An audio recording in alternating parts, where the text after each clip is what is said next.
1 Corinthians chapter 11, we are picking up in verse 17. This is now entering a section that it should be more familiar to us, or at least portions of it as we approach it, because we're going to start talking about the Lord's Supper. And I told Eddie, I said that the lesson, the 9 o'clock hour, was a perfect lead-in in ways to discussions about how we can take the same elements, the same basic things, but because of our attitude or flippancy or lack of intent, we end up treating them as if it's no big deal. Because that is somewhat what was happening in Corinth. But I want us to place this first in the larger context that we've noticed. And to do that, I want to go ahead and read verse 17 and then make a comparison and contrast for you that will help us, I think, see it in the bigger picture. Now, in giving these instructions, I do not praise you, since you come together not for the better, but for the worse. Well, that's not the nicest thing to start off with, that he's saying, well, I'm not going to praise you about this. Why? Because y'all are a mess. But there's actually, I want you to look at the very first part of how he words this. We've seen something similar. And that's what is very important here. Where he says, now in giving these instructions, I do not praise you, he's looking forward to what he's about to say, and that's evident by what he says and what follows, that he's looking to the Lord's Supper as being this the key. But if you recall, if you go back to verse 2, we noted something there. Now I praise you, brethren, that you remember me in all things and keep the traditions just as I delivered them to you. And so that was the opening of the discussion about the head coverings. So I want you to note that he has given out here a contrast as he opened each discussion, indicating whether or not the congregation itself, the depth of the problem. With the head covering problem, it appears it is an outside problem that is being kind of looked in and pressured on, because he is praising them for keeping what they've been told to do here. And he is elaborating on it for their benefit. But here, as we come to verse 17, we enter a very similar statement about praise, except for he says, I can't praise you. So in one instance, he's saying, I'm going to praise you for this, I'm going to commend you for this, because you listened to me. And here, verse 17, he says, you know, y'all were doing so well. But when it comes to this, I don't know what happens. Someone went to the bathroom, missed that lesson, because you're messing this one up. Okay. But here's why I think this matters. Okay, so I want to try to seal that in your mind. Because what that does is show there's a relationship of contrast between what we find here in verses 2 through 16 in the head coverings and what we find in verses 17 through 34 regarding the Lord's Supper. But what the contrast is about matters. It has to do with how well they have listened and how they have let other matters affect them. Now, the other thing we need to remember is the way in which Paul organizes things. I had emphasized for some time now that this section goes all the way back to chapter 8, when it says, now concerning things offered to idols. And that is the impact of the society around us, that he began talking specifically about those things that were offered to idols. You might wonder, why doesn't he start with things offered to idols? Because it's broader than that. All these things, the society around you, how are you handling them? Chapter 9 was his experience doing it. Chapter 10, the problems of how idolatry comes back to it. Chapter 10. he comes back to that and saying that can have a negative influence on you, and you need to make sure that instead that you are mindful of how this influence works and what your activity should be. So that then he comes down, and we saw this at the end last week, that he connected what we saw at the end of chapter 10 with what we saw at the end of the section of verse 16 here, chapter 11, to show that what this was an example, a more specific example of how they should apply these principles of what's going on in a given culture within Christianity and whether or not how that is to impact. But this section isn't over yet.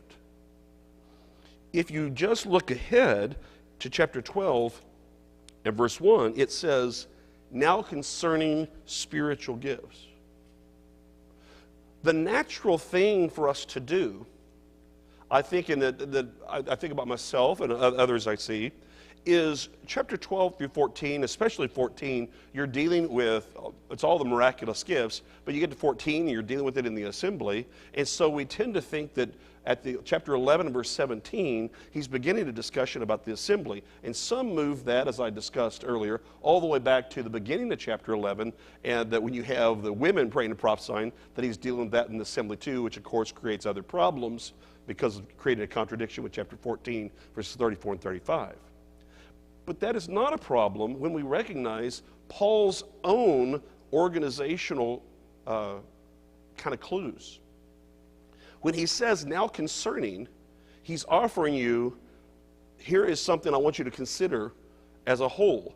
That means that chapters 8 through all of chapter 11 is actually discussing this, the impact of culture on what you do element. And what that will make sense to you when we see what he is saying in verses 17 through 22 of why they had a problem with the Lord's Supper. It was bringing in aspects of their culture into the Lord's Supper that were not part of Christianity. And in this, now the whole makes sense. He has given them a charge, a practical charge that they needed for guidance in regarding questions of judgment about the things offered to idols. He explained the principles, chapter 9, regarding himself. He then elaborates on how this should look for them in chapter 10, of the reason for it and the dangers. And then he comes down in chapter 11 and he gives two large examples to close. One that they are handling fairly well but need elaboration on, and one that has become a problem. And there's your outline.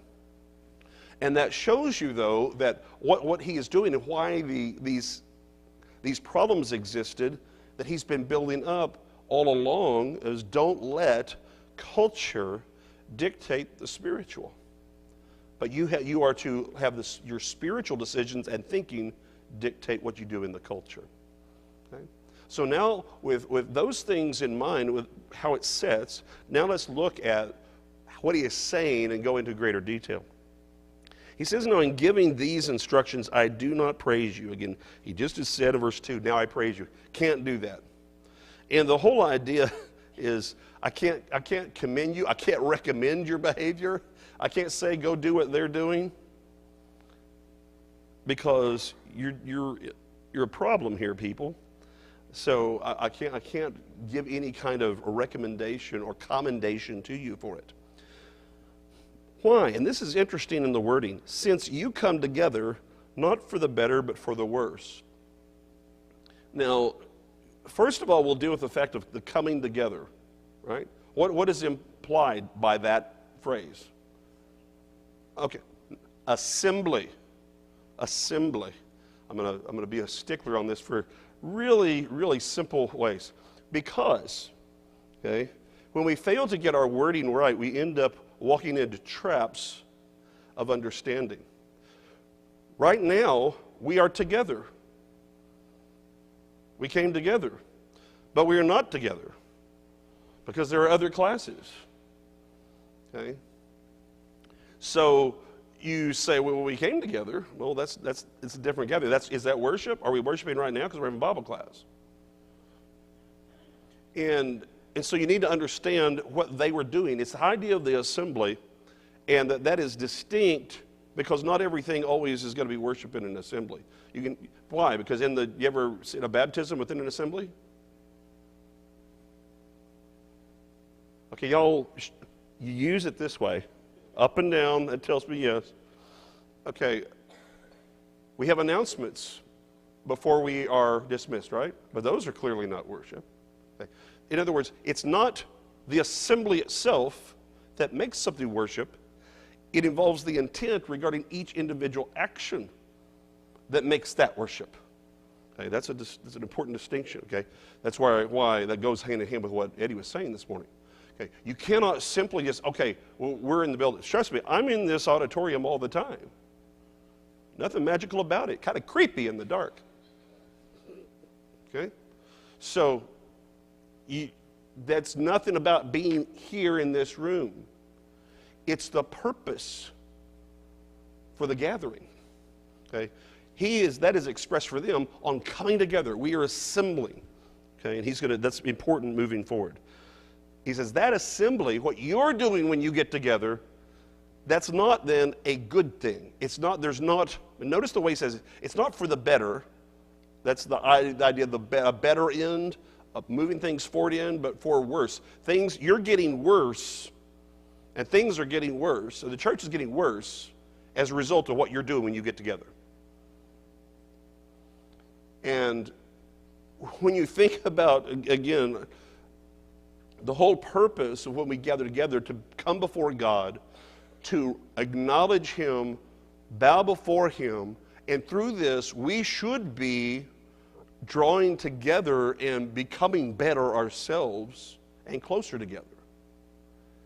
None of those objects are being met by what the Corinthians are doing because of what they're doing. That they're not doing what God designed for the Lord's Supper to be, for an assembly to be, that it cannot produce the fruits that God wants it to do.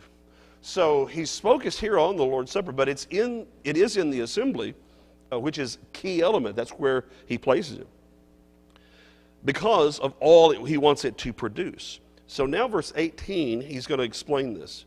For first of all, when you come together as a church, okay, you're coming together.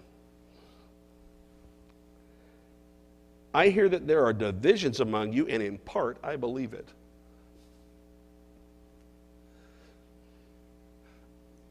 It's the in part that gets me.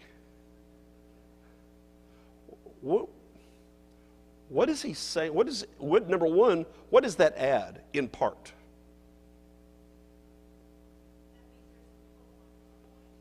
Okay, there's hope. Not everybody is guilty maybe of this. I think that's actually the real issue. He wants to give room for not everyone is in the exact same place. And that's true for a number of things that we would do. Okay? But the problem is there are divisions among you. He realized, why would he say that he believes it? Well, because he's seen evidence of division. He dealt with that the first part of this book.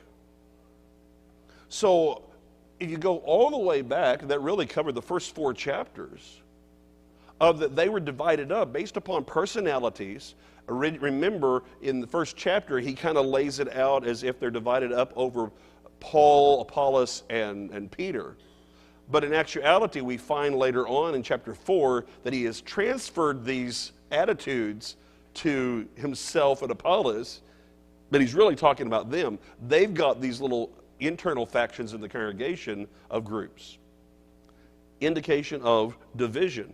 So he's coming back and says, okay, you got these, and this is the idea of a schism. That's the word here. Okay? Of a schism. They exist among you. Well, how would that manifest itself? Before, it's going to be specific. He's going to give us clues here moving on, but notice what has happened. You're coming together, which you would think indicates some kind of group effort, right?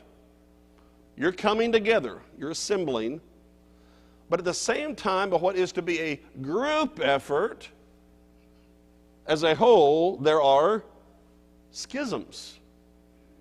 So how does that happen? Go ahead, Zaria. Okay, could be about belief. That's true. Could be we're on very different pages. We're on the same building, different pages. You got different opinions. Yeah, we saw that again, chapter 1. Your purpose is different. Some people be there for one purpose, and some people be there for a different purpose. Very true. So you can be in those situations. Go ahead, David.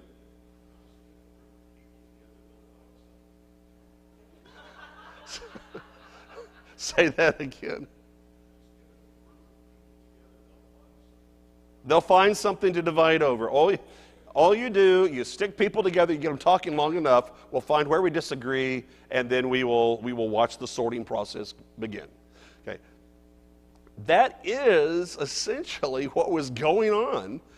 Again, you've got these personalities hinted at as being the real problem earlier on in the book, but now we're getting to a manifestation of that problem, and the fact that it had not just manifested itself in kind of an outside the assembly, these are my friends, I'm turning to this person, I prefer him as a teacher, right, that kind of thing. It had gone beyond that to be manifested by how it affected the assembly itself. That's how far this problem had gone. The root problem of divided over people, it was still there. We're seeing also that there were cultural reasons somewhat for this division. Okay, and that's what we're going to see coming up. Thought I saw another hand. Nope. Okay, John.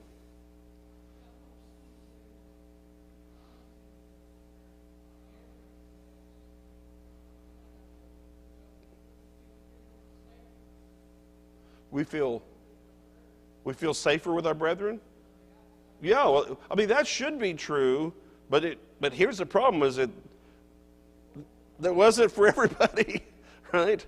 So I just want you to understand and get the emotional feel of how this is kind of moving along here, okay? So we've got divisions. So you got people, there's an assembly, but there's some aspect that there's division even in the approach to it. 19, he's going to get to this a little bit more. For there must also be factions among you, that those who are approved may be recognized among you.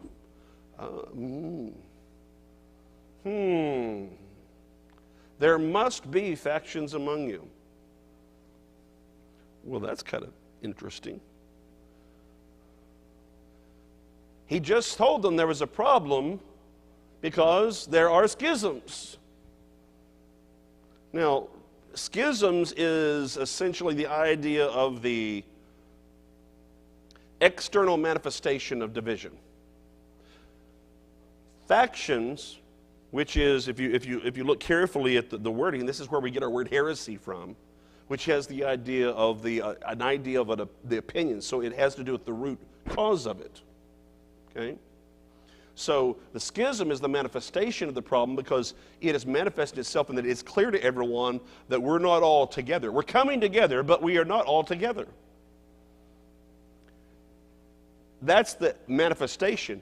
Here he's getting down to that this must be that, why? Because there are these factions. And that why is it necessary to do it, according to Paul? Why do there have to be these things in existence? Okay, so that the people are going to be approved, right? What does that mean, though, to say here in verse 19 that those who are approved may be recognized among you?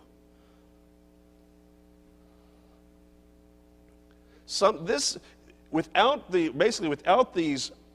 existence of these factions, those who are approved won't be noticeable.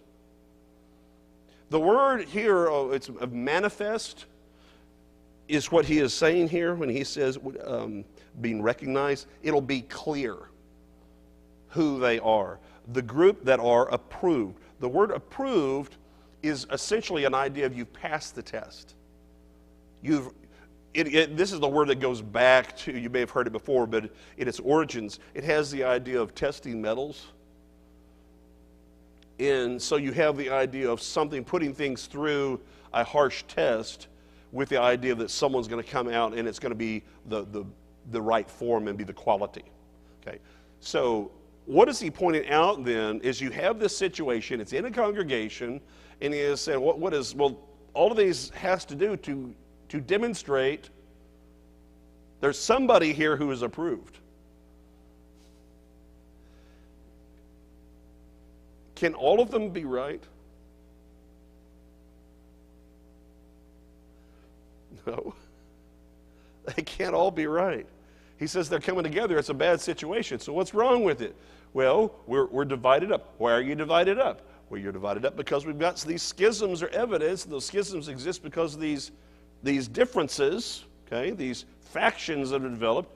But that was, basically, it's the idea of it's inevitable when you've got these opinions coming up, that's inevitable that there's going to be this division, and it's going to show ultimately who's willing to do the right thing and who's not. Okay? That's the hard part of this, that in any situation, everything is a test ultimately when you got all these ideas out there, is who is going to follow what God says and who isn't.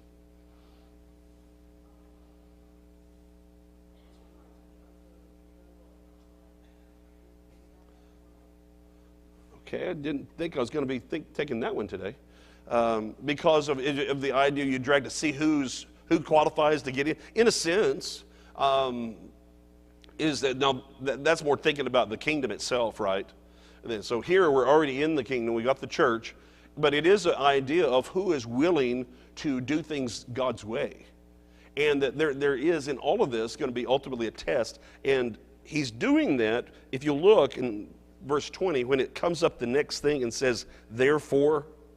So all of this other is preliminary. Everything before it is preliminary. He's setting the stage here to show you, here's the situation that what we actually have.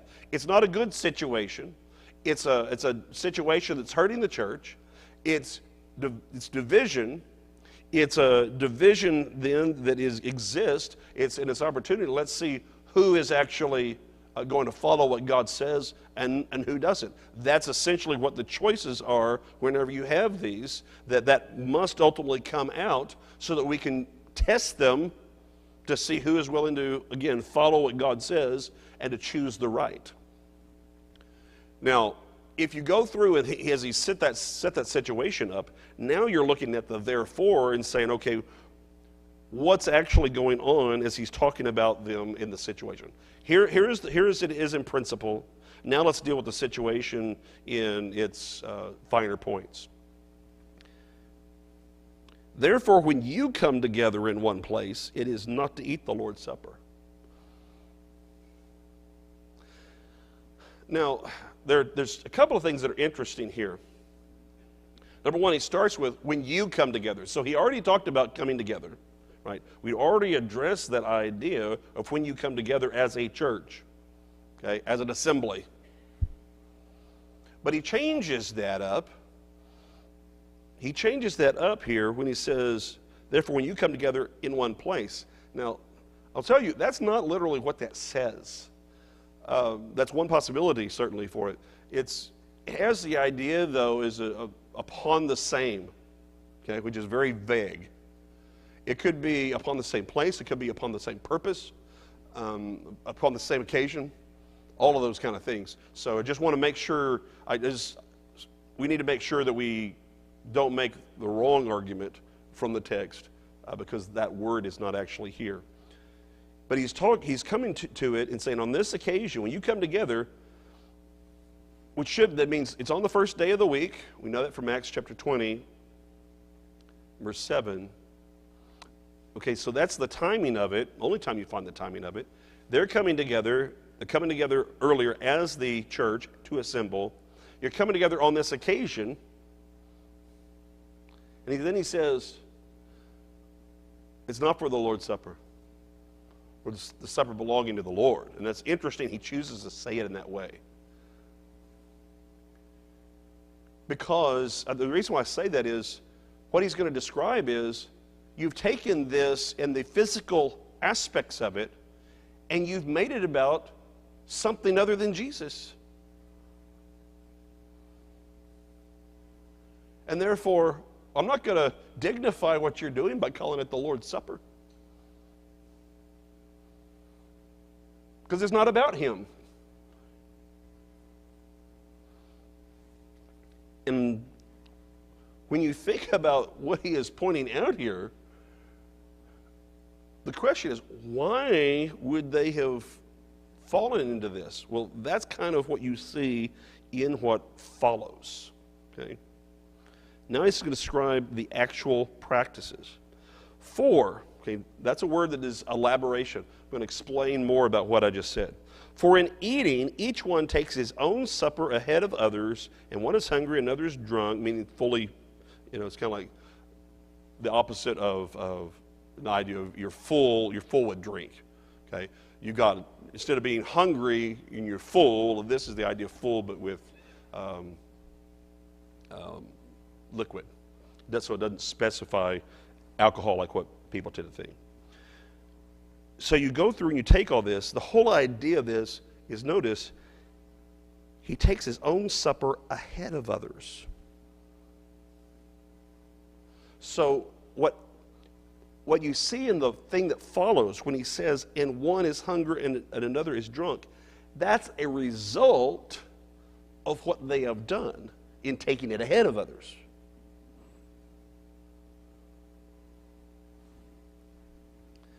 Now, what are they essentially doing then? Okay, if it's about being hungry and whether or not they've drunk, what is actually going on?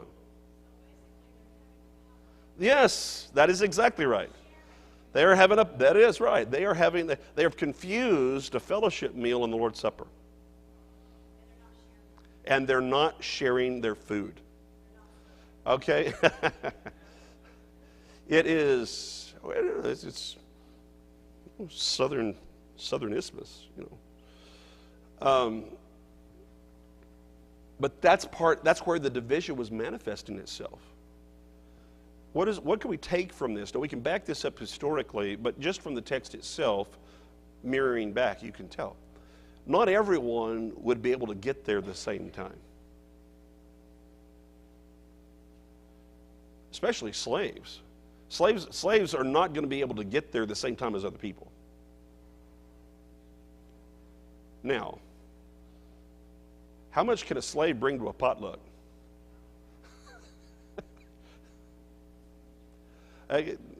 That'd be a challenge, wouldn't it? All right. So, what happens if you end up with, and Corinth was a very wealthy city in the Roman Empire. So you had people with money. They all can get there at one point in time. So they all get there at 8 o'clock. All right. We think that's funny because if you have money, you don't need to worry about getting there at 8 o'clock. They get there early. They're all they're enjoying everything. But these others, they can't get there that early. They've got other obligations. So they're having to wait around, and then there's nothing there by the time they get there. So you end up in a situation where you've got plenty. Some are getting full who already have enough. Others don't get what they would need. And this is just in a meal. And remember, he's not even talking about this is a problem if we're talking about the Lord's Supper this way. Okay, that's not what this is about. But then verse 22, and this has been used in interesting ways as well. What? Do you not have houses to eat and drink in? Now, let's contextually consider what the purpose is here. Did he get you together just for that point? Was that the purpose of this gathering? You could eat your food at home. This was about something else. It was about you as a congregation and about the Lord. That's the point of this passage. Okay? That shows up more when you see, or do you despise the church of God and shame those who have nothing? So what were they doing? You could, if it was just for your little small group, you could entertain and have your friends over at your home. This is not about just them. And now what have you done? But you're now creating this small little group, and you're doing all this, and you're excluding everyone else just by the nature of the choices you're making, and embarrassing them. So he says, what shall I say to you? Shall I praise you in this? I do not praise you. I am not going to commend you for your behavior here. That's a problem. Now,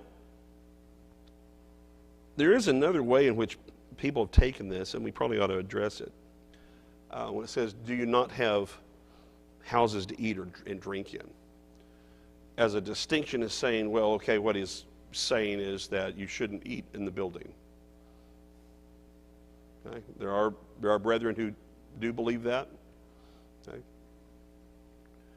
And the key here as I go over it is, I want to say, no one's going to force anybody to eat in the building here. Okay? I've been in situations where maybe someone came worship, they did not want to, that's how they grew up, that's what they believed, and they didn't want it, and so they never attended a fellowship meal. That was fine, but they still came. That was good.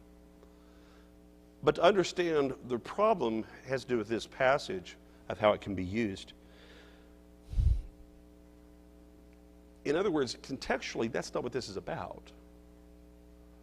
The purpose is not to say there's no time for us to all eat together. The point was that's not what they were doing. That was not at all what they were doing. And he was not laying that out as an exclusive answer either. Okay, this is key. He wasn't by doing this dictating you can only eat at your homes. Now, when someone would say, well, but that's what it says, my next question, very kindly, is, do you ever eat out? Because the way that this is being applied in some cases is that the only place you can ever eat is in your home, if that's what this is, that this is prioritized and saying God gave assembly places to assemble worship, he gave homes to eat in, which would mean you can't eat anywhere else by that application of that hermeneutic.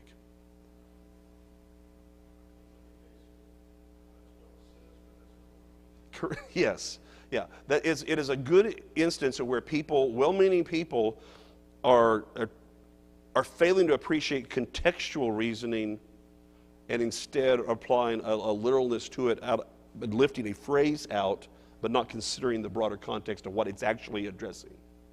So yes, that is what is going on. Paco.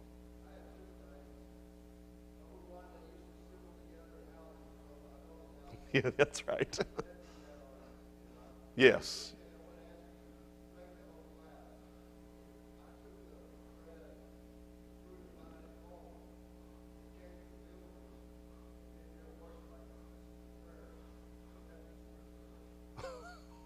Wow.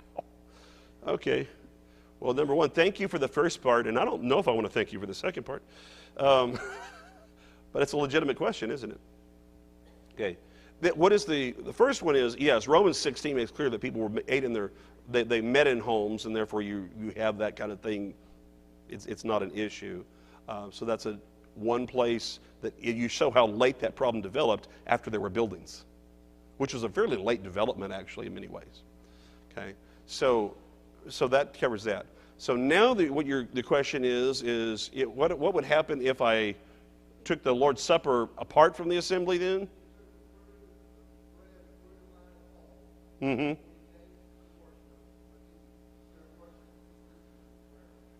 You just listened to the prayer then, so you separated it out? Yeah. Okay, the key to answering it would be this goes a little bit deeper into where I was going to go, is what is the purpose of coming together in the first place?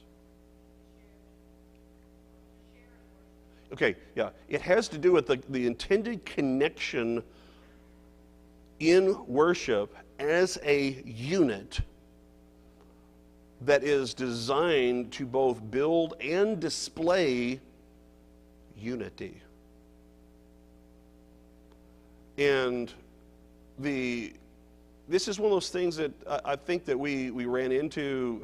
It's not anything new, but that we fail to appreciate that because it's not something that we really are conscious of. And that's why one of the reasons I appreciated the lesson at the 9 o'clock hour is we have not developed that intent enough. For example, we're going to see this more specifically in what's going to happen in the verses that follow, I think, about how he is laying out what the Lord's Supper is to be, and says, y'all aren't even approaching that, but how are we doing this? Okay, and the whole idea is, now I think that it was the hardest thing was, and this is one of the reasons why I brought up the whole idea about one place, is that the situation of COVID was horrible, right? It was a real issue, and you kind of had an emergency situation which we tried to get out of as soon as we could. Why? Because of the value. I hope everyone saw the value of being together, of why God wants that. But what we do sometimes, and this goes, I think, to really, I'm going to expand upon Paco's point here, that when we are together in assembly, the whole concept is not simply being in the same place, but really using this as a means to unify around the things that actually matter in life. And that worship, what God has placed in the assembly, is a key means of doing that. Now, there are other means too. So that when you think about this, you can study your Bible, and I'm going to get really specific to what you said. You can do to some way everything else individually. But in terms of the sharing part, you cannot. Meaning the Lord's Supper was placed directly in the assembly, and I would argue defines the assembly. Now you can get together in ways that are separate other assemblies. But this is what God called for this purpose. And that doesn't mean that the Lord's Supper is more worship than other things. But it is the reason for this assembly. And everything else should highlight that. In that we are here for God. But this is also about individually, I'm here because Jesus died for me. Right? I want you to just stop and walk your way through this. You should be here because Jesus died for me, and I am here to remember him the way he wants me to remember him. But that also, because I'm coming to an assembly, I'm coming together. I am coming together with all these other people that are coming because Jesus died for them too. And because they are God's children too. And that this is our time where we are unifying as the Lord's Supper serves in one way of a confession. Jesus died for me. Jesus is coming again. Jesus had created a new covenant in his blood that we follow, that we're committed to. You think about everything about the Lord's Supper we're about to get into is designed to refresh in our own minds why we are doing this. Why are we Christians? We're Christians because Jesus died. We're actually Christians because Jesus came first. We're Christians because Jesus died. We're Christians because Jesus left us a covenant. We're Christians because Jesus is coming again.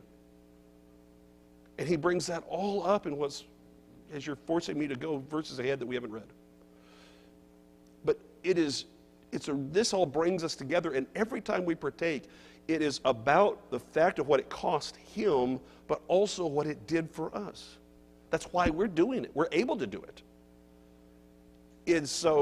And that should be a uniting factor. It's not the only thing we must believe in, you understand. But that is then built out on the other things we're doing in worship. That they are together things. That our prayers are offered. Yes, there is someone that has to be leading it, but it then is, now think about this from God's point of view. Someone is leading the prayer so that all of us together are coming in unison with these thoughts. That when we are singing and we are praising how great thou art, this group of people has chosen to look up toward heaven and agree, God, how great thou art. And this is our statement, not just me as an individual, but our statement together. And in doing so, every time we get together, we need to understand it should be a spiritually unifying event, because it is God designed to be that way. But if we don't put everything of ourselves into it, then it won't be that for us. And it's harder to be that for the people around us too.